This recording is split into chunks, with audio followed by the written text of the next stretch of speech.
तो फाइनाली आपण मानक पई गोटे बहुत बड़ इंपोर्टाट अपडेट रही जोटा कि राज्य सरकार तरफ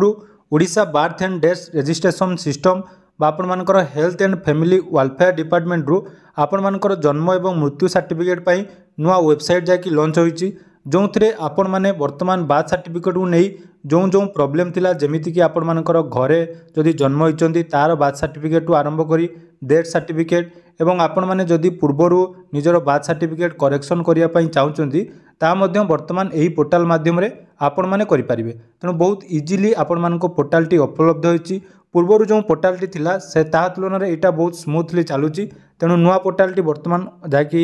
आरंभ हो जाइए जो थे आपण मैंने विभिन्न प्रकार सर्विस लाभ नहीं पारे जमीक कि आपण मान रेजिस्ट्रेशन ठू आरंभ करी आपण मानकर करेक्शन यही पोर्टाल माध्यम वर्तमान आपण मैंने करें।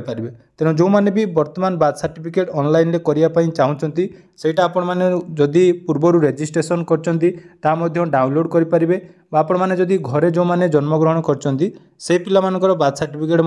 वर्तमान आपण मानकर मोबाइल रे यही वेबसाइट माध्यम हो पारे। तेणु जदि आपण मैंने यार डिटेल्स वीडियो देखापी चाहूँगी ताले कमेंट करूँ मुझे पूरा डिटेल्स अपडेट नहीं पारि आसबि जो थे नुआ पोर्टाल माध्यम आपण मैंने घरे बसी ऑनलाइन ले उभय बर्थ एवं डेथ सर्टिफिकेट जाकि तैयारी करें। तेणु बहुत सिंपल प्रोसेस रही पोर्टालटी स्मूथली वर्तमान काम करुच्ची एवं सबुठार इंपोर्टाट कथा यही पोर्टाल माध्यम जो मैंने घरे जन्मग्रहण कर बर्थ सर्टिफिकेट जाकि आवेदन हो पार। तो जदि डिटेल्स वीडियो देखापी चाहूँगी चैनल को सब्सक्राइब करूँ एवं कमेंट करूँ यार परवर्ती वीडियो में आपण मानक डिटेल्स अपडेट वीडियो नहीं आसबि।